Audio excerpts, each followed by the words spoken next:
RMC. Oh, c'est gonflé. Oh, c'est gonflé. Oh, t'es mortel.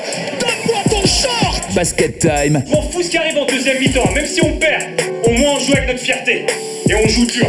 Après on perd, c'est pas grave, c'est la vie. C'est fini. Champion d'Europe de basket, messieurs, dames. Jacques Monclar est aux anges. On est tous aux anges. Arnaud Valadon.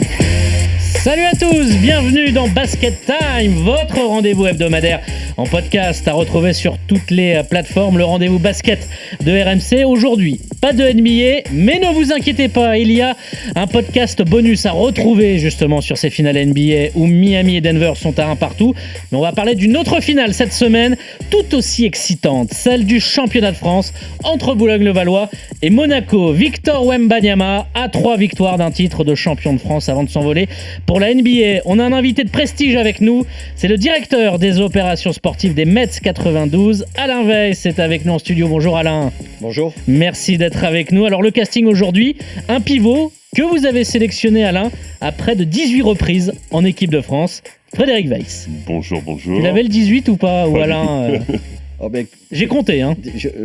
Exactement, les centimètres, je sais pas, mais enfin, en tous les cas, il était grand, il était important, et puis on a eu une médaille ensemble. Hein. On n'oublie pas, assistant effectivement à Sydney en 2000 pour cette médaille d'argent aux Jeux Olympiques. Un journaliste, Alain, que vous avez croisé à l'époque de Pathé Sport, notamment quand vous étiez au Mans ou en équipe de France, Nicolas Bayou. Salut Arnaud, ça ne rajeunit pas. Hein. Ouais, ça fait longtemps. Mais c'est vrai. C'est une belle époque. On a même commenté ensemble. C'est vrai? Ouais. Et quel match Championnat de France? Ouais, du temps de Naismith. L'inventeur évidemment du basket. Enfin un arbitre qui n'aurait jamais osé vous mettre une technique, notre journaliste qui est le seul à avoir lu entièrement les règles du basket, Geoffrey Charpille. Absolument, bonjour à toutes et à tous. Et pourtant il m'est arrivé de mettre une faute technique au Palais des Sports Marcel Cerdan sur un match de Minime France. Voilà, je le regrette parce qu'elle n'était pas méritée, mais j'en ai mis une. Écoute, ça arrive, mais à coup de pas. Il a lu toutes les règles mais il les a jamais comprises. Ah oui, allez, c'est parti, Basket Time spécial finale du championnat de France de basket.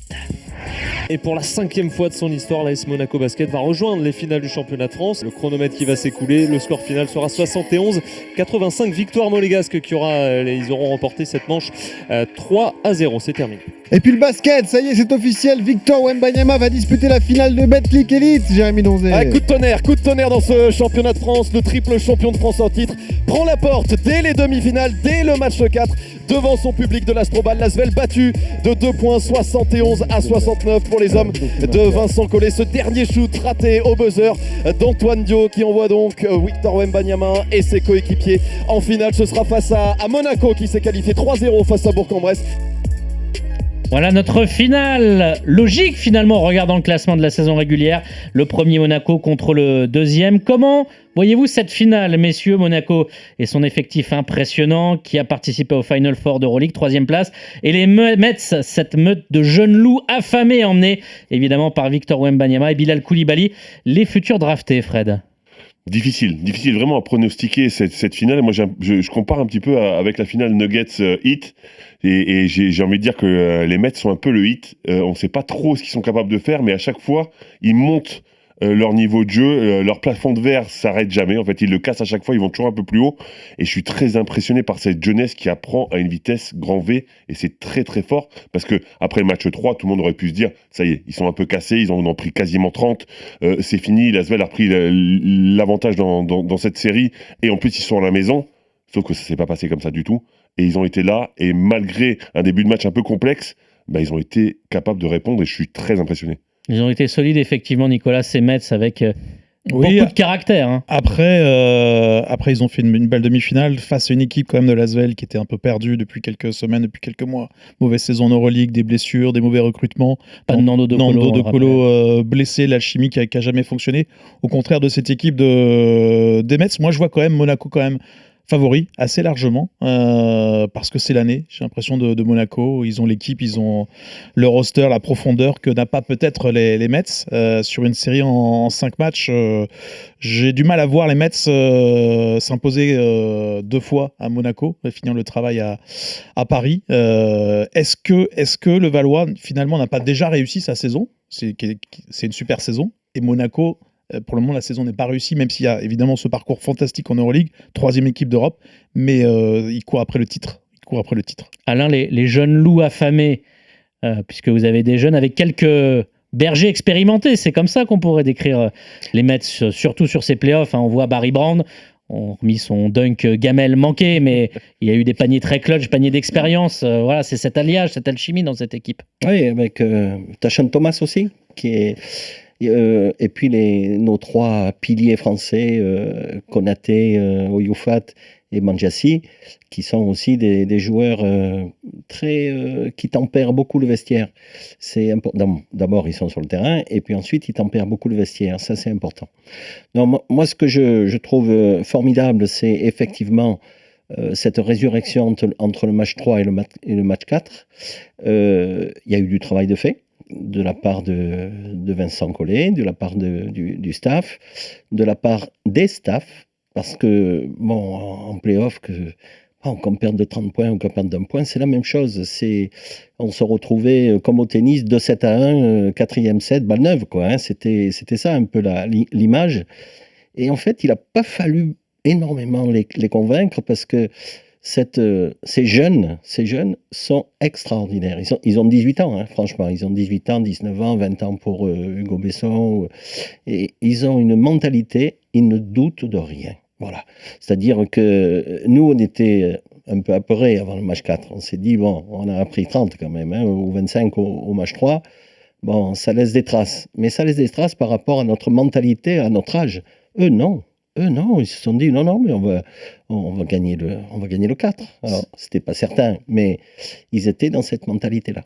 Et vous l'avez déjà vu dans le basket français, une telle mentalité? Je pense peut-être comme ça, vite fait, aux Cardiac Kids.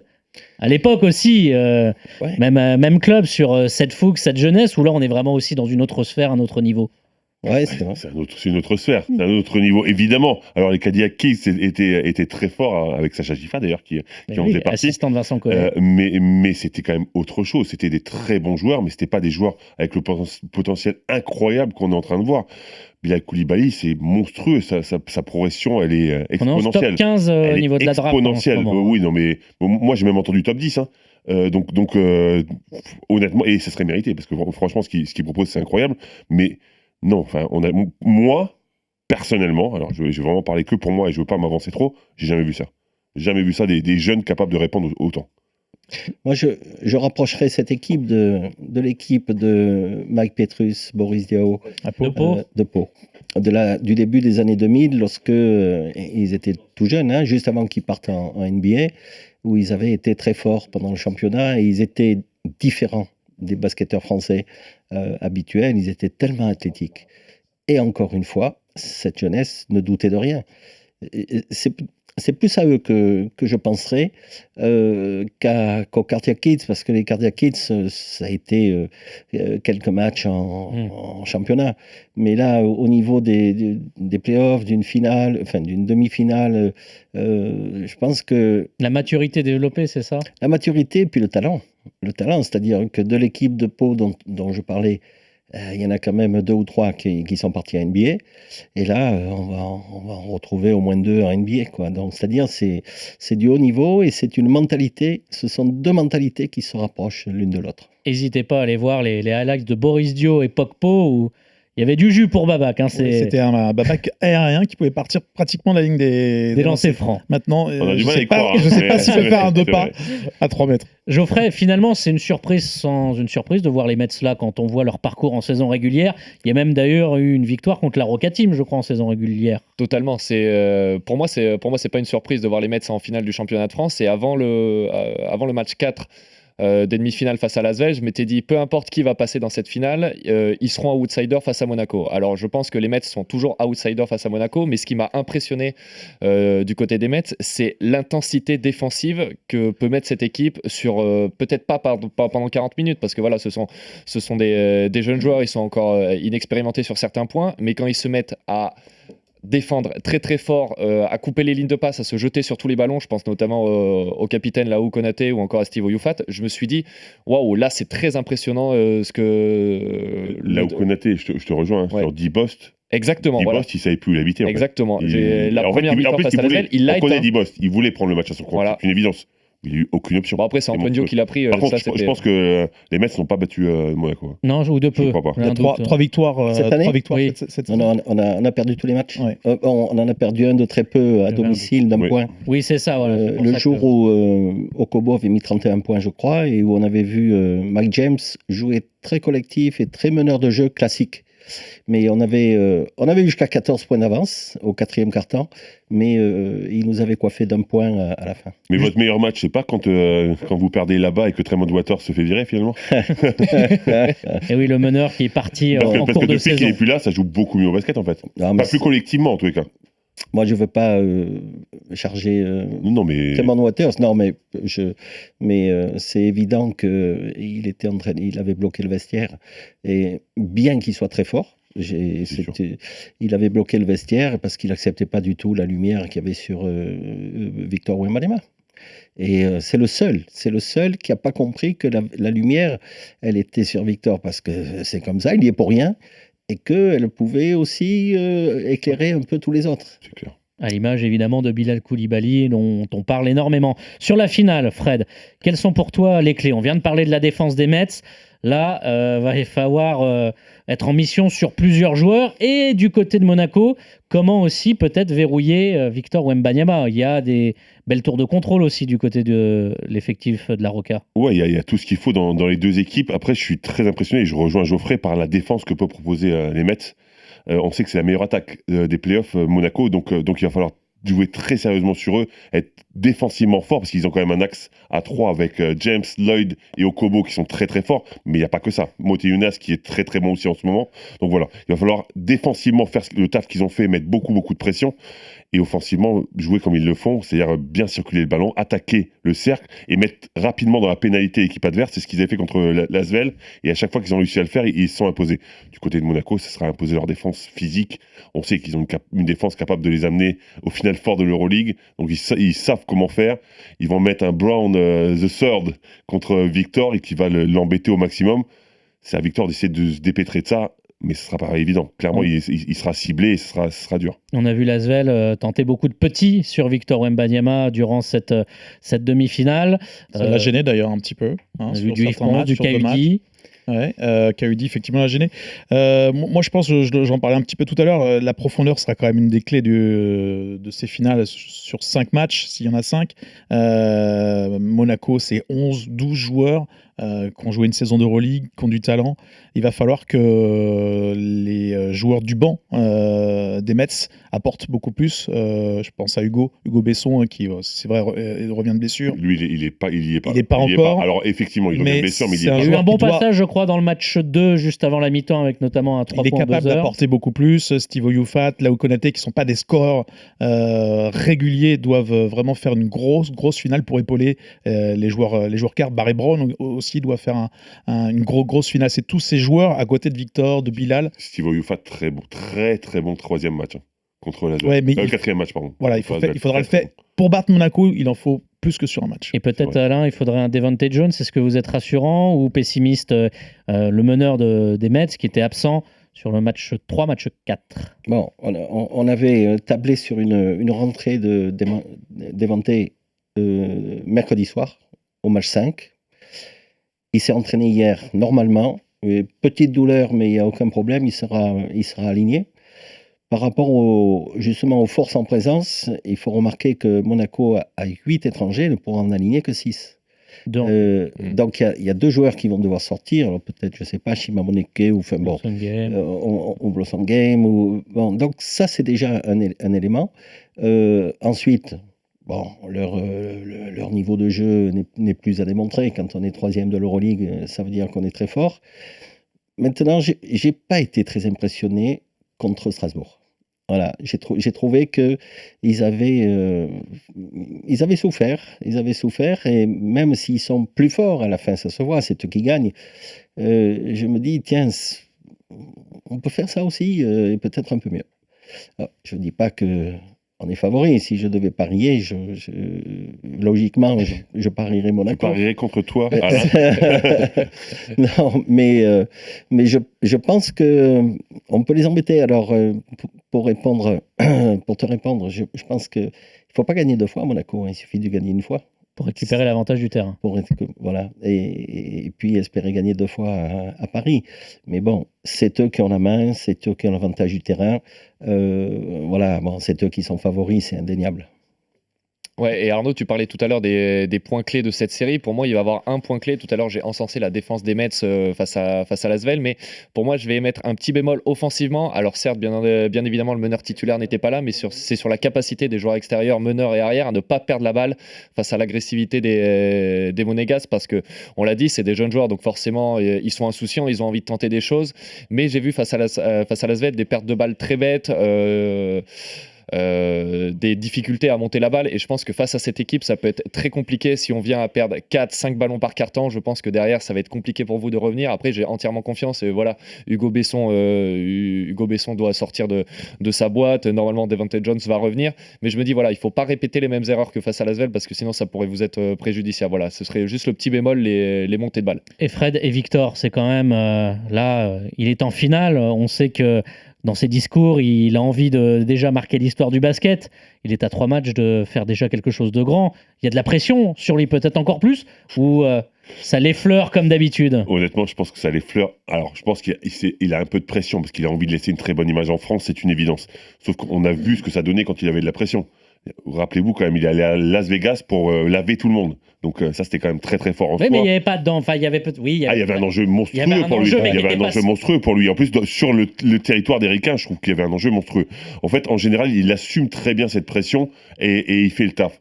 Après, forcément, la pression est un petit peu plus grande, parce qu'on le dit, c'est un joueur qui a pour vocation d'être quelque chose d'unique. Donc, pour être unique, il faudrait peut-être qu'il gagne le championnat de France, en plus. Alain, déjà Vegas, c'était quelque chose de très fort au niveau de la pression, de l'attente. Donc là, c'est équivalent ou non, c'est final? Je suis Fred complètement. Il y avait une énorme pression à Las Vegas parce qu'il venait aux États-Unis défier Scoot Henderson et dire voilà, c'est moi, je suis là. Et il a fait des matchs complètement inouïs. Et à partir de là, c'est le Big Bang. Hein. C'est le Big Bang de Victor Wembanyama, c'est Las Vegas. Ensuite, il a confirmé pratiquement toute l'année. Bon, la pression, je crois qu'il faut oublier ça. Peut-être qu'elle viendra après lorsque il ne touchera pas les mêmes chèques qu'à Paris, quand il sera en NBA. Vous ne donnez pas 10 millions de dollars à l'année? Non. Non, il y a une différence d'un zéro, ou de 2 zéros. Et non, mais il joue, Victor Wembanyama. Il est heureux de jouer. C'est pas un travail. C'est pas un travail. Je dis pas qu'il travaille pas, hein, attention, parce qu'aujourd'hui, on ne sait jamais comment on perçoit les choses. Il travaille beaucoup, mais ce n'est pas un travail, c'est un jeu. Et il est sur le terrain pour jouer et pour gagner. Il a une envie de gagner, ce garçon. C'est incroyable. Et il aurait pu cette année se contenter de bien des compliments de gens connus mondialement dans le basket et tout ça.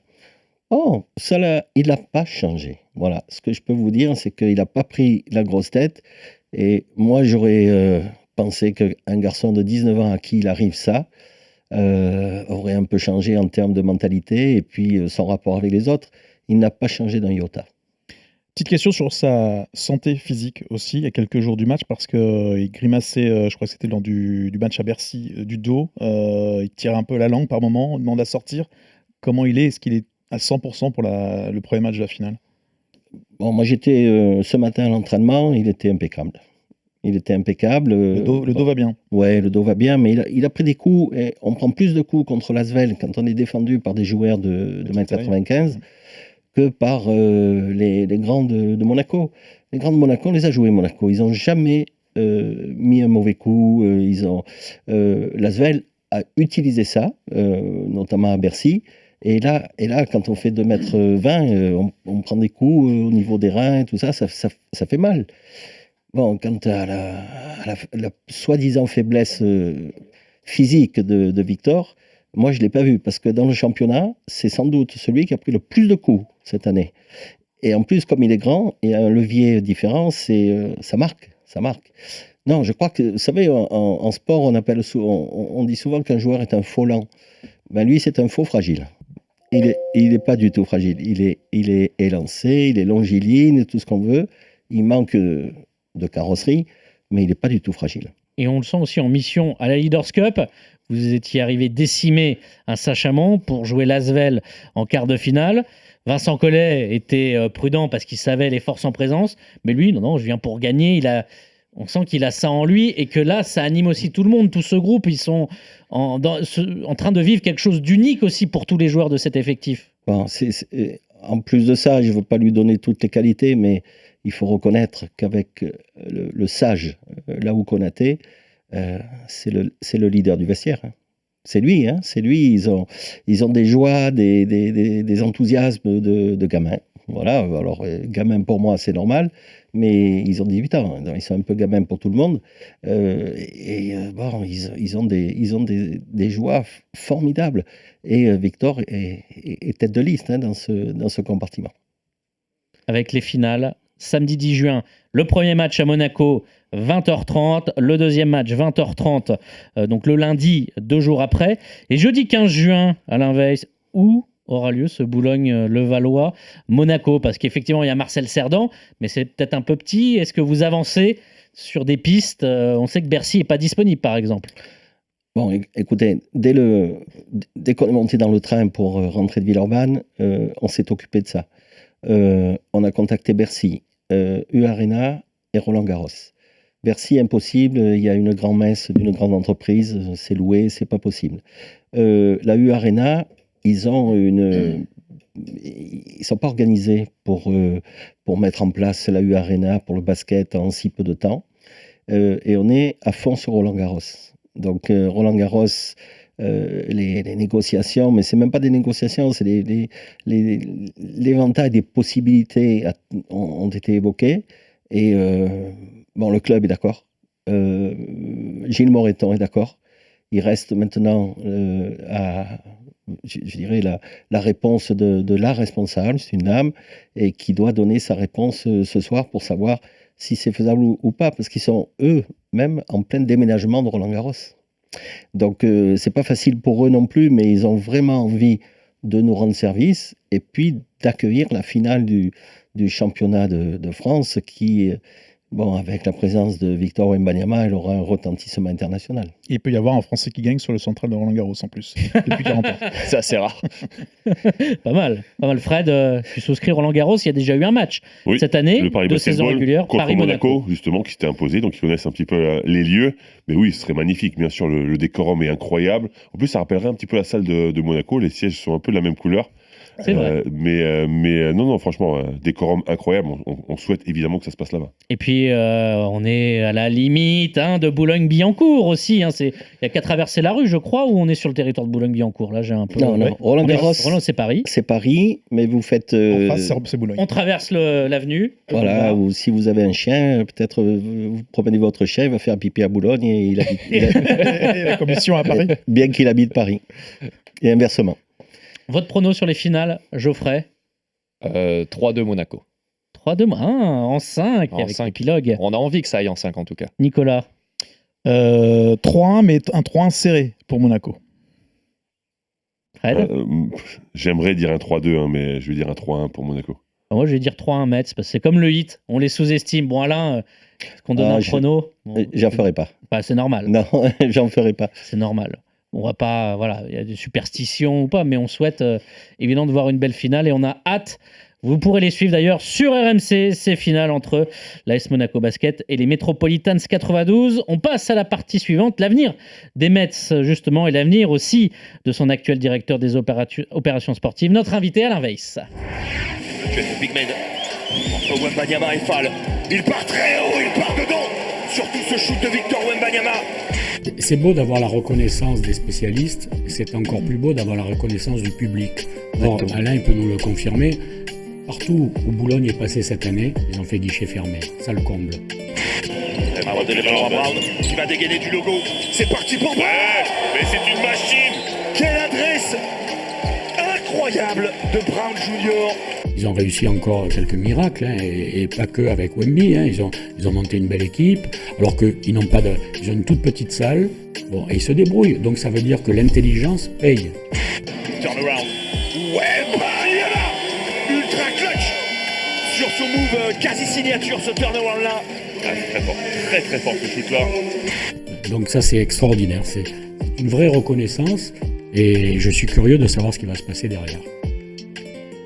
Les Mets sont donc en finale de ces playoffs du championnat de France avec Victor Wembanyama, véritable tourbillon médiatique qui a entraîné le basket français dans une spirale positive incroyable cette saison. Mais est-ce que l'avenir des Mets est assuré pour la saison prochaine et les années à venir? Le club fonctionne sur 2 villes, Boulogne-Billancourt et son maire Pierre-Christophe Baguet, féru de balles orange, et Levallois-Perret qui héberge encore l'équipe dans le Palais des Sports Marcel Cerdan avec un accord renouvelé jusqu'en 2028 pour l'utilisation de la salle. Alain, vous avez annoncé que vous étiez sur le départ pour une retraite bien méritée dans votre sud chéri. Le coach aussi Vincent Collet va partir car nous sommes en année pré-olympique et donc la casquette de sélectionneur est privilégiée après un accord avec la fédération. Alain, est-ce que vous pouvez rassurer les observateurs et les fans des Mets sur l'avenir de Boulogne-le-Valois? Bon, rassurer, moi je m'en tiens à ce que le maire dit et à ce que je sais. Bon, je sais que financièrement, on a peu de sponsors, mais ce sont des gros sponsors. Ils se sont engagés à continuer. Le maire, il n'y a pas plus de 5 jours, je crois, a fait voter la subvention au conseil municipal. À la quasi-unanimité. À la quasi-unanimité, donc sans aucun problème, alors que ça n'a pas toujours été le cas. Ensuite, il y a une convention qui a été signée avec Levallois pour l'utilisation de la salle pendant 5 ans. Voilà. Maintenant, il y a des objets de, je dirais pas de doute, mais de désordre. Pas de general manager, pas de coach et pas de joueur. 2 joueurs simplement, voilà ce que je dis pas de joueurs, 2 joueurs simplement sous contrat, Konaté et Armel Traoré. Donc ça, c'est du désordre. C'est du désordre et je pense que même si la décision du maire Pierre-Christophe Baguet est prise de continuer, il y a un retard qui est considérable. Bon, ça fait 40 ans que je recrute. J'ai jamais vu une équipe commencer à recruter le 15 juin et bon, c'est à l'heure actuelle, la plupart des équipes ont déjà une grande majorité de leurs joueurs français. Après, les étrangers, c'est pas pareil, c'est pas le même calendrier. Mais pour les joueurs français, voilà, donc moi, c'est ce que je lui dis. Je lui dis, mais il faut mettre tout ça en ordre de marche et il n'a pas le même timing. Voilà, il a un timing d'homme politique qui regarde, qui voit ce que ça peut apporter à sa ville, à lui-même, etc. Donc, et ça, c'est gênant. Voilà, c'est gênant pour tout le monde parce que tous les agents, tous les clubs, il suffit de regarder. Bon, quels sont les nouveaux joueurs de Boulogne-le-Valois? Il n'y en a pas. Voilà. Quels sont ceux qui partent? Tous. Donc, à un moment donné, il faut quand même être sérieux et puis commencer à travailler. Alors, ça, pour moi, c'est une contrariété parce que je connais tellement la façon dont ça fonctionne que pour moi, c'est une grosse contrariété. Pour le maire, bon, il dit non, on n'a pas de retard à l'allumage. Bon, je crois qu'il se trompe, mais en tous les cas, je suis pratiquement certain qu'il y aura une équipe de Boulogne-le-Valois l'année prochaine, même s'il y a quelques signaux qui pourraient faire penser le contraire. Pratiquement certain, il y a ce mot pratiquement qui est fort en nuance en fait, parce que est-ce que malgré ce que tu dis sur les subventions, sur l'accord pour jouer à Levallois jusqu'en 2029, il y a un scénario qui peut arriver où il n'y ait plus d'équipe, s'il n'y a que 2 joueurs, pas de coach, pas de manager et que le retard pris est trop important? Je pense pas. Lorsque je dis pratiquement, c'est parce que j'ai connu la même chose l'an dernier. Et d'ailleurs, je devais m'arrêter. Je ne me suis pas arrêté à cause de ça, parce que l'année passée, le 27 juin, et le 27 juin, c'est important parce que c'est là que Victor Wembanyama a donné sa réponse à l'Asvel. Le 27 juin, nous n'avions plus de président, nous n'avions plus d'entraîneur. Les 2 avaient démissionné. Et le maire voulait tout arrêter puisqu'il a proposé le club d'abord à Paris Basket et ensuite à Nanterre où il avait donné pratiquement son accord. Donc, et j'ai continué exprès pour ça parce que tout le club, honnêtement, je l'ai staffé. Je l'ai staffé avec des gens que je connais, avec des gens dont je connais le tempérament et la valeur. Donc, j'étais malade de ça. J'étais malade et donc je m'y suis remis. J'ai continué mais je leur ai dit, c'est ma dernière année. Et je ne m'arrête pas parce que Victor va partir, Vincent va partir. Non, j'étais monté pour 2 ans, je suis resté 6 ans. Donc, on ne peut pas me taxer de quitter le navire. Maintenant, ce que je regrette, c'est qu'on n'ait pas appris de nos erreurs. Et j'ai l'impression, cette année, de revivre exactement le même scénario que l'an dernier.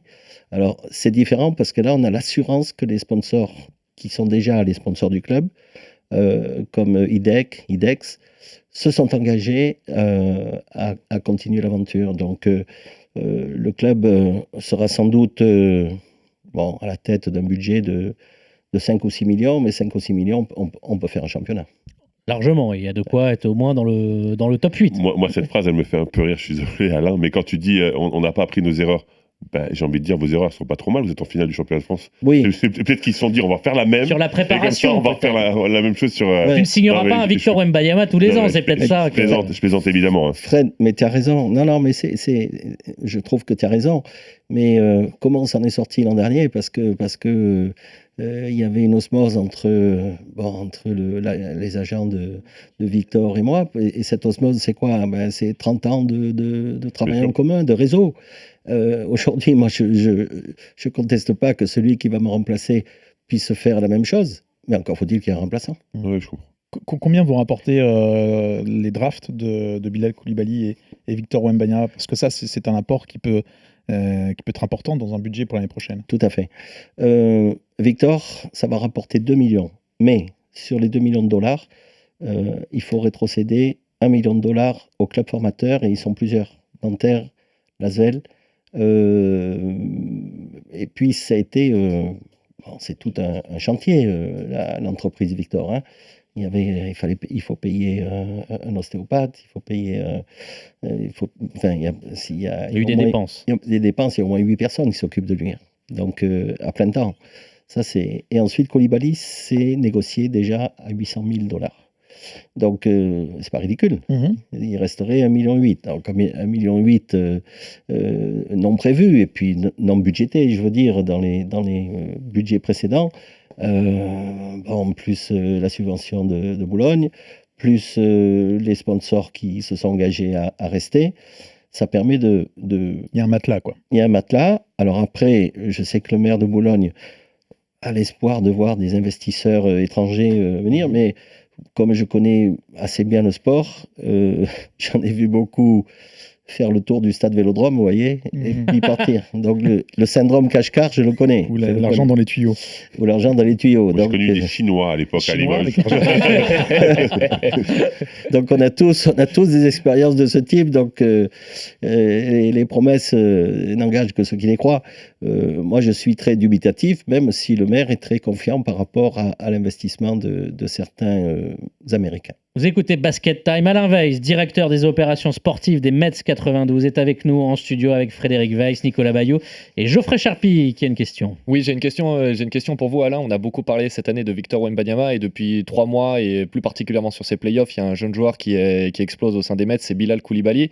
Est-ce que vous, en tant que dirigeant, vous aviez vu son immense potentiel dès le début? Qu'est-ce qui a fait qu'il a pu exploser comme ça? Est-ce que c'est les blessures de certains joueurs? Est-ce qu'il a plus travaillé que les autres? Est-ce que Vincent Collet, qui fête aujourd'hui ses 60 ans d'ailleurs, on lui souhaite un joyeux anniversaire, est-ce qu'il travaille plus avec lui? Voilà, je voulais savoir un petit peu votre avis sur Bilal Koulibaly parce que voilà, Nico, Fred, Arnaud, on regarde tous les matchs et vraiment c'est un gamin qui a 18 ans, qui va être drafté, on parle de top 15 pour cette année, mais qui nous a littéralement bluffé. Alors, je vais vous faire une confidence. Il y a 3 ans, au retour d'un tournoi, je ne sais plus où, en région parisienne, l'entraîneur Philippe Sudre m'avait dit Koulibaly, c'est Sonko. Parce que on a connu l'aventure Sonko ensemble. Et je lui dis arrête. Tu l'as déjà fait ça. Ouais. Donc il m'a dit Koulibaly, c'est Sonko. Et alors il était bon en U18, il a été bon en espoir cette année. Mais cette année, en début d'année, Vincent l'avait pas mis sur le terrain. Hein. Donc Vincent redoutait qu'il soit trop fragile. Et il pensait que dans le match-up, il était trop fragile pour jouer 3. Et puis il y a eu des blessés. Et lorsqu'il y a eu des blessés, il a fait son premier match contre Paris Basket, match aller. C'était en gros le 10 décembre. Et à partir de là, il a plus quitté le terrain. Donc, en fait, ça fait partie de ces joueurs, encore une fois, qui sont des faux fragiles, parce qu'il a tellement de peps dans les jambes que, bon, ben, ok, il n'a pas la carrosserie, lui non plus, mais il a tellement de vivacité, de qualité athlétique qu'il peut compenser. Et puis après, il a été inégal, hein, il faut le reconnaître. Il n'a pas toujours fait le match 4 qu'il a fait contre l'Asvel, mais il a toujours été bon, ne serait-ce qu'en défense, il a toujours été bon. Alors son problème, c'est le tir extérieur. Il n'est pas maladroit, mais le tir n'est pas bon. Donc ça, il faut qu'il améliore. Il l'améliorera en NBA. Et ce n'est pas encore un shooter pur. Voilà. Donc je ne sais pas s'il le sera. Il est adroit. Mais aujourd'hui, il fait son beurre avec le drive. Le drive et le jump à la fin, qui sont deux choses fabuleuses dans son jeu. À qui te fait penser, Fred, Bilal Koulibaly? Si je vais le comparer un peu à ce qu'on trouve en NBA ou même Alain, hein. On a parlé de Moussa Sonko, est-ce que vous maintenez la comparaison ou un autre joueur qu'on peut voir en NBA ou des internationaux français? Moi, j'aime pas les comparaisons parce que Où il a un profil vraiment. Il a un profil intéressant parce qu'il est très physique. Parce que défensivement, il est toujours en place, parce qu'il a des très grands bras, parce qu'il est hyper tonique. Et c'est ça qui lui a donné sa chance, en fait. Parce que Vincent l'a mis sur le terrain, il lui dit, vas-y, montre-moi ce que t'as. Et il n'a pas fait d'erreur. Et il a défendu dur sur n'importe qui. Donc à partir de là, ça a été des bases solides pour qu'il continue à progresser. Et il a progressé. Mais c'est vrai que sur le shoot, il n'a pas un shoot exceptionnel. Et d'ailleurs, sans trahir de secret, on en avait parlé avec Vincent à la fin d'un match. Il m'a dit, moi, dans l'absolu, je préférais qu'il reste une année de plus, pour pouvoir travailler avec lui, etc. Il me dit que ça va peut-être un peu vite. Je ne sais pas ce que tu en penses, toi, Alain, par rapport à ça. Oui, mais le problème, c'est qu'il faut se mettre dans la logique de la NBA. Bien sûr. C'est-à-dire que... Le train passe pas parfois plusieurs fois. Alors, ça, c'est une chose. Et puis, la deuxième chose, c'est que la NBA, aujourd'hui, draft des prospects, des espoirs. Donc, eux, ce qui leur plaît en NBA... Parce que je les ai tous reçus, hein, les scouts NBA ou les GM ou tout ça. Vous avez fait toutes les franchises. Tous, la veille des matchs et tout ça, ils sont toujours là, on discute, ils veulent savoir. Est-ce qu'ils t'invitent à manger quand même? Non. Jamais? Non, les Américains. Ouais, ça vaut pas le coup. Les Américains, un café au lait, mais c'est tout. Non. Et donc, ce qui les arrêtait, c'était qu'il ne tentait pas assez de choses par rapport à son potentiel. Ça, il le lui reprochait. Et puis, ce qui leur plaisait, c'était les capacités athlétiques. Parce que les Américains, bon, il y a les stars, ok, pas de problème. Mais tous les autres, ils doivent être susceptibles de faire des actions qui vont faire le tour du monde. Et il en fait partie. Donc, aujourd'hui, est-ce qu'il est prêt pour la NBA? Je ne sais pas. Il le sera à un moment donné, parce que c'est un garçon, lui aussi, très intelligent, qui écoute beaucoup, qui est, comme disait Popovic aujourd'hui, c'est une éponge. C'est une éponge. Il écoute tout, il enregistre, il a pas de certitude, si ce n'est que sa certitude, c'est qu'il veut devenir un vrai bon joueur NBA. Bon, il va être drafté, hein, tout le monde le dit. Hein, moi, j'en sais pas plus que les autres, mais à ce qu'on dit, il pourrait être dans les 15. Il va être drafté premier tour de toute façon. Et puis, je crois que il va rester aux États-Unis. Hein. Je ne pense pas qu'il vienne se... Drafté aussi, il ne reviendra pas. Il ne reviendra pas. C'est quasiment une certitude. Mais c'est vrai que je comprends l'approche de Vincent qui se dit, s'il avait pu faire une année de plus, travailler avec lui, ça aurait peut-être été plus de bagages pour lui pour partir. Ah, mais c'est évident, mais c'est plus la logique de la NBA. C'est clair. Puis de pourquoi pas l'avoir en fenêtre FIBA, Vincent, hein. Je sais que l'équipe de France, ça peut être, on s'attend à peut-être voir Koulibaly international un jour, hein. Vu le potentiel. Ah mais oui, mais il ne pourra pas faire partie des fenêtres parce qu'il sera en NBA. Là, oui, voilà, c'est pour ça que peut-être que le sélectionneur appelle de ses voeux ce qui reste en Europe et pas en Euroleague, parce que sinon, là aussi, il n'y a pas de fenêtre. Alain, vous allez tirer votre révérence après plus de 40 ans au service du basket. D'ailleurs, peut-être finir sur cette note et cette finale, c'est plus qu'un beau clin d'œil, mais j'avais envie de vous demander à la fois ce qui vous marque encore en souvenir positif, il y a peut-être cette médaille olympique, et peut-être aussi un crève-cœur, les JO d'Athènes et cette non-participation peut-être avec ce match de l'Italie, cette 3e place. Bon, franchement, moi, j'ai eu beaucoup de joie et beaucoup de chance. Moi, je suis un Marseillais, un enfant d'Andoum. Il n'y avait que du foot à la sortie de l'immeuble où on habitait. Donc, je jouais au foot tout le temps. Mais mon père avait créé le club d'Andoum de basket. Et donc, je faisais basket et foot en permanence. Et mon père avait mis une seule obligation, sport à fond, à condition de faire des études. Voilà. Bon, honnêtement, j'ai toujours été bon élève. J'ai jamais redoublé, j'ai fait les études que je voulais. Et puis après, le basket est devenu une passion. J'ai été joueur. En N2 En N2, à l'époque où la N2 était la 3e division, je crois. C'est l'équivalent de National 1 d'aujourd'hui. Voilà. J'ai jamais cherché à aller plus haut parce que je voulais vraiment faire des études. Donc j'aurais pu faire l'équivalent d'aujourd'hui d'un centre de formation, être un petit professionnel. J'ai préféré être un grand professeur. Non, je plaisante. Et j'ai choisi d'être prof de PS. Et puis après, quand on est prof de PS, ça ouvre beaucoup de choses. Voilà, bon, et puis, alors après, il y a des joies. Les joies des entraîneurs, franchement, elles sont moins grandes que les joies des joueurs. Joueur, c'est incomparable d'être joueur. Voilà. Mais il y a eu des grandes joies. Bon, d'abord, j'ai connu les sports-études. On a été champion de France 9 fois. Mon début de carrière avec Château et Sceaux. On a été aussi champion de France des divisions où on jouait.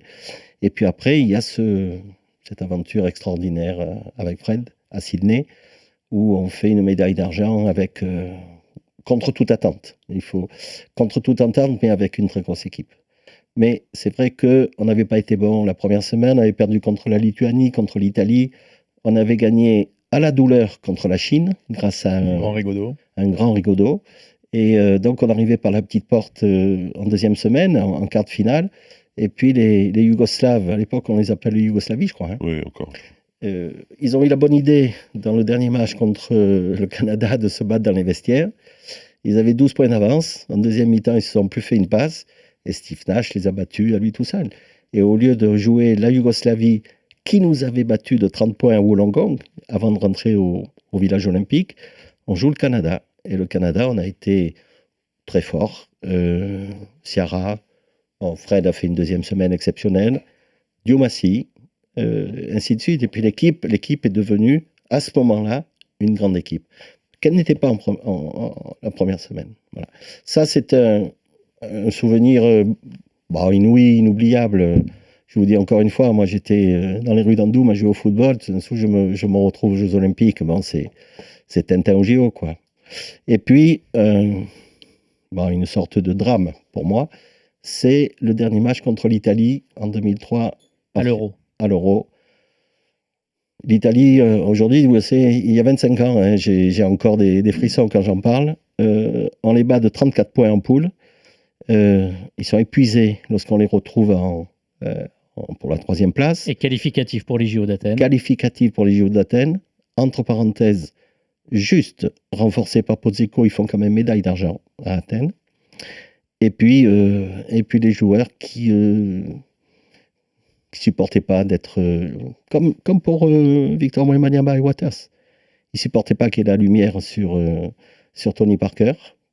Et excusez-moi de l'expression, mais ils nous font la carré, quoi. Voilà.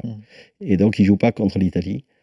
En demi-finale, contre la Lituanie, on était passé à une possession de battre la Lituanie.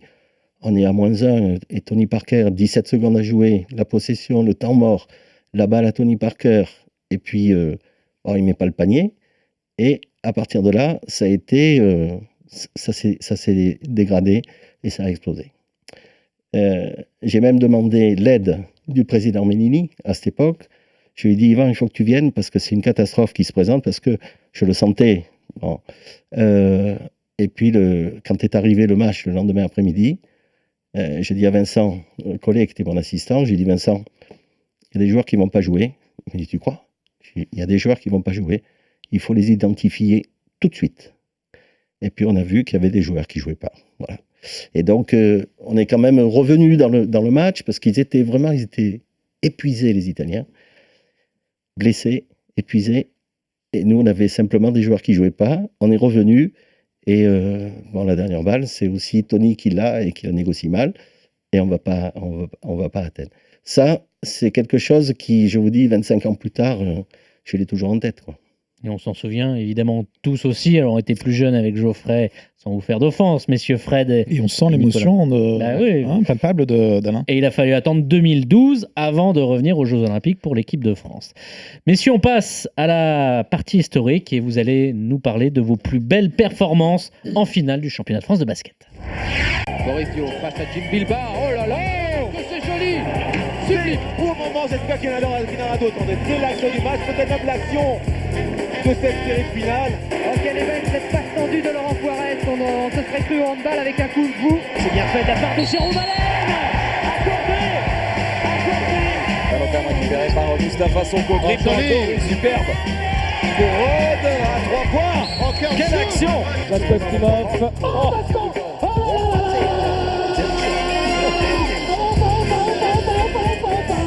14 points de retard pour l'équipe de Villeurbanne. Rigaudot, superbe, avec une faute à la clé, donc un lancer franc derrière.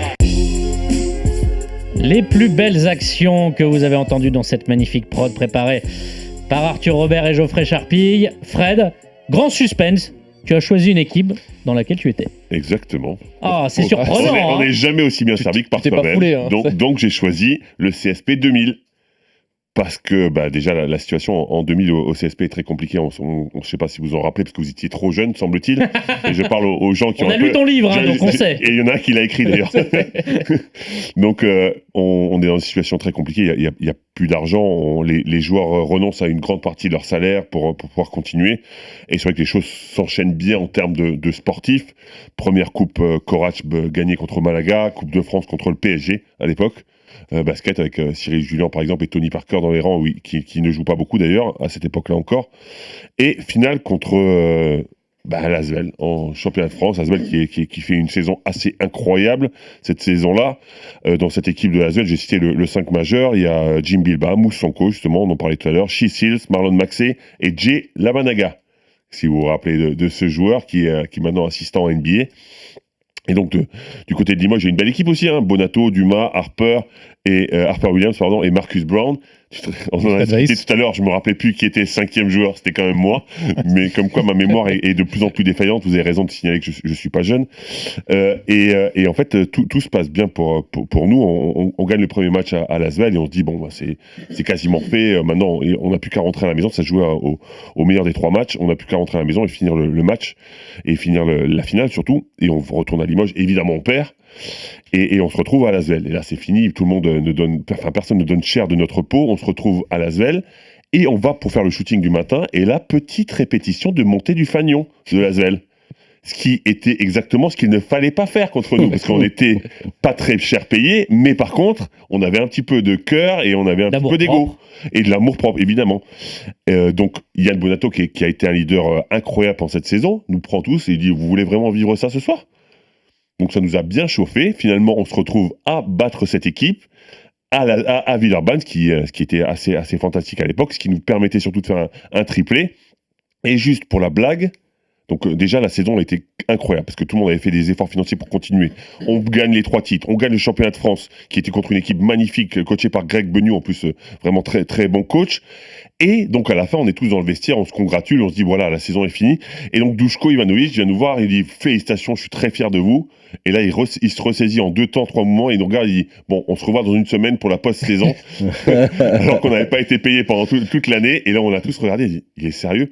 Et là on a eu la chance, on a eu les Jeux Olympiques pour Yann Bonato, Stéphane Dumas qui était convoqué aussi et moi. Donc on s'est dit on s'en fout, nous on échappe au moins à ça et on allait faire la préparation avec Alain entre autres pour les Jeux Olympiques. Voilà. Merci le staff de l'équipe de France. Et ils nous ont un peu sauvés parce qu'on s'est dit la post-saison avec Duško Ivanović dans les montagnes, on préfère jouer des finales. Juste pour rajouter une chose, moi je l'ai bien vécu votre épopée parce que tout le monde parlait des difficultés financières de Limoges, tout ça. Je me demandais comment ils arrivaient à jouer. Voilà, sans être payés, bon. Ils ont fait, vous avez pris les 3 titres. Oui. Hein, les 3 titres, c'était extraordinaire. Un grand coach aussi. Ah, bien sûr. Ivanović. Duško Ivanović. Et chez nous aussi en ce moment, Bon, c'est mon ami, alors c'est difficile d'en parler, mais un grand coach aussi. Vincent est un grand coach, au-delà des médailles obtenues en équipe de France et tout ça. Mais bon, il a quand même été champion avec Le Mans, champion avec Villeurbanne. On lui souhaite un bon anniversaire d'ailleurs. Alors, c'est aujourd'hui. Moi, je lui ai souhaité hier parce que je croyais qu'on était le 6, parce que je sais plus où j'en suis des dates avec les playoffs et tout ça. Mais c'est aujourd'hui, c'est le jour du débarquement. 60 ans. Le jour du débarquement. Alors, c'est pas la même année, mais c'est le 6 juin. Et donc, franchement, moi, je le vois travailler tous les jours et c'est un perfectionniste, mais vraiment forcené. Quelquefois, je lui dis, tu vas trop loin. C'est pas des coachs, c'est des joueurs. Il me dit, non, mais il faut que tout soit dit. Il faut que... Et si c'est dit, même s'ils comprennent pas sur le moment, ils comprendront après, tout ça. Bon, franchement, aujourd'hui, c'est un master coach. Voilà. Comme l'était Ivanovic avec vous, quoi. Ouais, c'est clair. Geoffrey, on remonte dans le temps. Les plus belles performances en finale du championnat de France. Ouais, moi je vais vous amener en 2011 parce qu'en 2011 c'est presque un classique du championnat de France qui se déroule à Bercy. Cholet, tenant du titre, affronte le SLUC Nancy qui a été finaliste 5 fois au cours des 7 dernières années. Problème, les Cougars à l'époque n'ont remporté qu'un seul titre, c'était en 2008. Cette finale oppose donc les deux premiers du championnat. Tout est réuni sur le papier pour une finale exceptionnelle. D'un côté, le meilleur joueur de la saison de ce qu'on appelait encore la proie, un certain Sami Meria à Cholet. Et on peut également rajouter Fabien Causer ou encore Randall Falker. Pour Nancy, John Linehan, Akin Akingbala qui avait joué la demi-finale, et c'est Stephen Brun en préparant cette émission qui m'a rappelé qu'il avait joué la demi-finale face à la Zelle avec le nez cassé. Et encore l'élégant et athlétique Trémel d'Ardennes, 6000 supporters de Cholet face aux 2500 Nancéens, et un enjeu primordial à l'époque, une qualification directe au tour final de l'Euroleague. La finale tient toutes ses promesses, 40 minutes d'une intensité rare, et malgré une certaine maladresse du côté de Cholet tout au long du match, Fabien Causer égalise à 74 partout à quelques secondes de la fin avec un tir à 3 points rentré avec l'aide de la planche à 0 degré. C'était assez fort. Et c'est à ce moment-là qu'un certain petit bonhomme d'1m78 sort une nouvelle fois de sa boîte. Et Nancy à la balle pour être champion de France. Nancy peut être champion de France si Nancy marque ne serait-ce qu'à lancer. Willedin, sinon c'est prolongation. Linehan, il marque. Il restera 3 secondes. Temps mort demandé. Linehan qui a marqué à 3 secondes de la fin. Alors vous l'avez entendu, il reste 3 secondes après ce lay-up de John Linehan. Sami Meria ne va pas réussir à envoyer Cholet en prolongation, voire même à faire gagner le club des Moches. 15 points au final pour le Virus. Il a été élu meilleur défenseur de proie. Il est élu meilleur joueur de la finale. Et à l'issue de cette rencontre, ce n'est pas l'arbitrage qui est fustigé par le coach de Nancy, mais c'est bien les playoffs à la française. Je le cite, le championnat, on commence à le préparer le 16 août et puis au final, toute la saison se joue sur un match. Ce n'est pas possible. Entre notre demi-finale et la finale, il s'est passé 11 jours. On manquait de jambes. Je ne peux pas tenir les joueurs en rythme durant une période aussi longue. J'ai essayé de trouver un match amical à jouer en France ou à l'étranger, mais à cette époque de l'année, c'est impossible. Je ne sais pas dans quel autre championnat ça existe, ça. 2 ans après, la LNB va donc modifier son règlement et les finales du championnat de France se joueront donc au meilleur des 5 manches. Et on a évidemment une pensée pour le regretté Christian Fra, le président historique du SLUC qui nous a quittés et qui était évidemment sur le banc, un énorme passionné de basket. Vous êtes d'ailleurs le dernier coach qu'il a recruté, je crois, avant qu'il parte. Hein. Oui, 2 ans après, moi je suis arrivé. L'année d'après ce titre, l'équipe a fait un mauvais classement. Jean-Louis Bonchot n'a pas été reconduit, je crois. Et je suis arrivé à ce moment-là. Et dans l'équipe que j'ai constituée, Randall Falker nous avait rejoint. Ouais. Et donc, à un moment donné, John Linehan est venu faire une pige avec nous. Et à tous les entraînements, John Linehan disait à Falker, tu vois, regarde ce que je vais te faire la même chose qu'à Bercy. Sympa l'anecdote. Et 2013, justement, c'est le retour à ces formats de finale au meilleur des 5 matchs, Nicolas. Oui, alors moi j'aurais pu choisir Nanterre 2013, j'ai hésité. T'as pas pris? Non, j'ai pas pris parce que j'ai envie de le laisser à Stephen pour une autre émission. Je trouve que c'est mieux dans sa voix. Donc j'ai pris 2007, Rouen, l'histoire du petit poussé. La chorale de Rouen, c'était encore l'époque des matchs à Bercy. On aime ou on n'aime pas, mais c'était sur une seule finale sèche. Et 2007, Rouen, c'est l'un des plus petits budgets du championnat. Jean-Denis Choulet, 15e budget du championnat. Il y a prépa catastrophique à l'époque, ils perdent tous leurs matchs, mais il y a quand même un trio US qui est peut-être du jamais vu à ce niveau-là en Pro A, Mark Selliers, Dee Spencer, Aaron Harper, et puis commence à gagner, les victoires s'enchaînent, on commence à les appeler les Suns de la Pro A pour leur jeu très offensif. Ils terminent 2e de la saison régulière derrière Nancy, Dee Spencer est MVP. Et les 3 Américains sont les 3 meilleurs scoreurs de Pro A avant de commencer les playoffs. Ils tombent contre Cholet en quart de finale, ils passent l'équipe des Mauges. Ensuite, demi-finale contre Chalon, ils se qualifient pour retrouver donc Nancy, premier de la saison régulière. Et la finale part très très mal. Ils sont menés quasiment de 20 points en première mi-temps. Et il y a cette dernière minute de la première mi-temps qui est un petit miracle, qui les remet dans le match avec un écart simplement de 9 points. Et puis là, la deuxième mi-temps, c'est l'euphorie. Il y a des shoots de folie de Mark Selliers, de Laurent Casalon qui était un spécialiste des gros shoots, Marc-Antoine Pellin qui signe des caviars, et Rouen remporte le titre 48 ans après son premier sac. C'est un vieux club du championnat de France, et cette année-là c'est le fameux doublé quand même, trophée des As et championnat de France. Ça a apporté un petit peu de fraîcheur à cette époque-là dans ce championnat de France, pour ceux qu'on moquait un petit peu comme les paysans souvent. On dirait que ça sort de la voix de Jean-Denis Choulet, ça. Hein. Ouais, c'est un petit peu ce qu'il mettait en avant pour piquer ses joueurs. Il y a eu le décès aussi tragique du capitaine Pape Badian quelques années. C'était le plus grand pour moi exploit du basket français jusqu'en 2013 et cette épopée formidable de Nanterre. Rapidement, Alain, vous avez une autre finale qui vous vient en tête? Vous savez, moi j'ai une sensibilité coach. Et pour moi, il y a une performance de coach formidable. Je crois que c'est la finale 2005, Strasbourg. J'étais à Strasbourg l'année d'avant et Éric Girard est arrivé.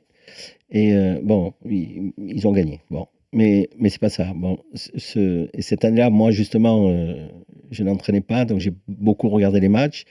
Et Éric Girard a fait dans cette saison-là un coaching extraordinaire. C'est-à-dire qu'il changeait de défense à des moments que les adversaires ne soupçonnaient pas. Il a en permanence posé des problèmes aux adversaires qui n'ont jamais trouvé les solutions. Toute l'année, toute la saison. Alors, vous savez, bon, on n'est pas champion si les joueurs ne sont pas bons. Hein. Ça c'est une certitude. Mais dans ces années-là où il n'y avait plus de hiérarchie, le coach avait une part prépondérante dans les résultats. Et je tiens à rendre hommage à Éric Girard, qui est un ami, mais qui pour moi est un très grand coach, et qu'il a montré avant, et qu'il le montre chaque année avec le Portel, avec qui il fait des miracles. Il y a une grande force de la nature par rapport à ses soucis de santé importants, et il continue d'être là et le voir communiquer avec ses joueurs, et cette force aussi un peu de la nature pour Éric Girard. Allez, on est en retard, mais c'est pas grave, on fait quand même le quiz.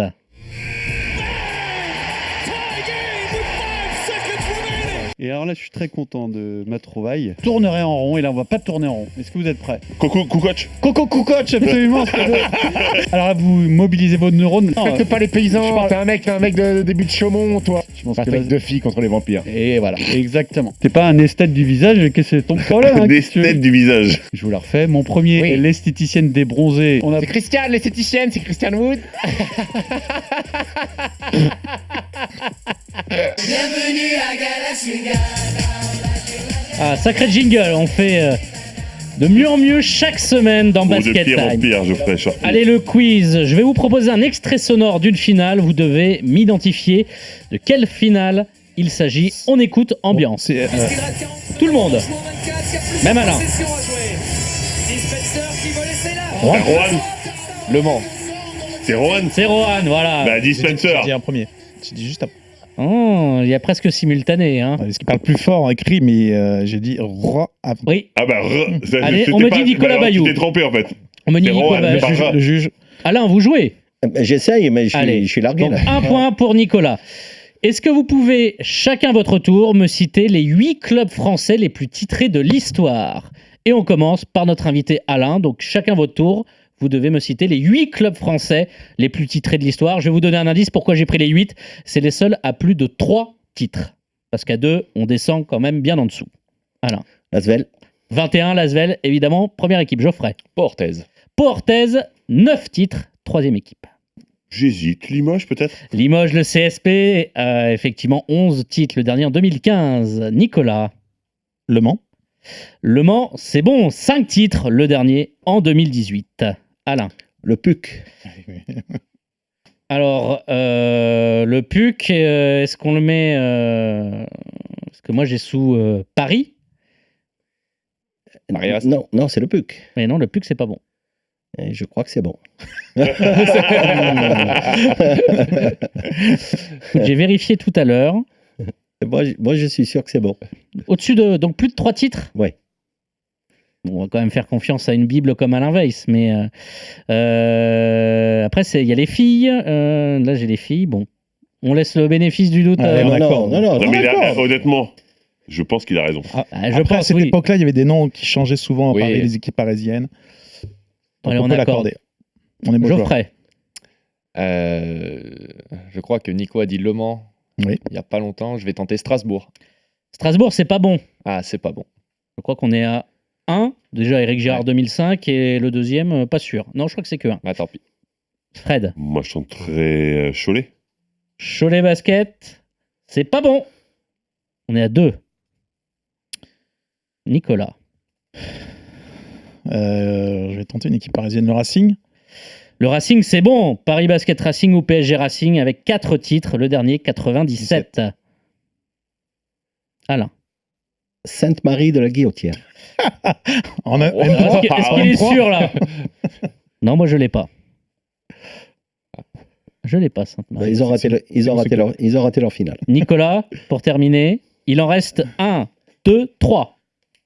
On n'a pas été bon. On a été mauvais, même. L'Alsace de Bagnolet. Oui, dans les années 60 avec 3 titres. Il restait Antibes, 3 titres. Et il y avait Mulhouse. Foyer alsacien Mulhouse. Eh oui, Mulhouse. Dans les années 20. Et j'avais pas le PUC. Alors pourtant, j'ai regardé le palmarès officiel de la LNB. Alors, on va vérifier. Mais on va vérifier. Mais ayant joué au PUC, mais pas dans ces années-là, il s'enorgueillissait d'avoir été plusieurs fois champion de France. Ça aurait été dans quelle année? Parce que j'ai le palmarès sous les yeux. 47 le PUC et 63 le PUC. Et c'est tout. 47 et 63 le PUC. Que 2 titres. Et ils battent Bagnolet justement en 1963. Avec mes excuses. Allez, c'est pas grave. De toute façon, on fait un peu d'histoire du basket. 2012. On parlait d'une équipe qui avait réussi un doublé. Là, c'est une équipe qui a réalisé un triplé. L'Élan Chalon, Semaine des As, Coupe de France, Championnat. L'équipe emmenée par Grégoire Beugnot. Chacun votre tour. Est-ce que vous pouvez me citer les joueurs de cette équipe? On commence par Geoffrey. Blake Shilb. Blake Shilb, c'est bon. Fred. Ouh, il fait une tête, Fred. Allez, on va aller vite, on est en retard. Est-ce que tu as un nom? L'Auvergne. Geoffrey L'Auvergne, c'est bon. Stitchy Cambou. Stitchy Cambou, c'est bon. Alain. Comment il s'appelle Lang. Nicolas Lang, c'est bon. Eftimov. Ilian Eftimov, c'est bon. J'aurais dû demander lequel. Ouais, c'est pour ça que j'étais pas Fred. sur Vasco. Il n'y avait pas le Suisse qui joue en Capella? Non, c'est pas bon. Clint Capella. C'est Folocha. Non plus. C'était avant. C'était pas Il n'y celui-là. a pas de Suisse, en fait. Alain. Comment il s'appelait Desmond. Non. Il y a pas un qui s'appelait Desmond. C'est presque. Non, on est loin. Smith. White. Et Geoffrey, pour terminer, la victoire, peut-être, c'est 2 points. Le coach, ça compte? Non, je l'ai dit. Je sais pas, je vais tenter un Johnny Linehan parce que dans mémoire, il passait à Chalon. Non, c'est pas bon. Non. Allez, pas de points. Il y avait Malcolm Delaney qui était aussi un autre scoreur avec Blake Shilb. Aladé Aminou, Jbam, Brian Smith, Jordan Aboudou, Ulysse Ajagba et Laquan Proel qui est arrivé en pigiste médical. Allez, la dernière question. Est-ce que vous voulez jouer tout sur ça? Bon, Nicolas mène de 2 points. Est-ce que Oui, il veut jouer tout ça va être à la rapidité? Tapis. Allez, vas-y, je suis joueur. Quel joueur détient le record de points sur un match en finale? Stalans. Non.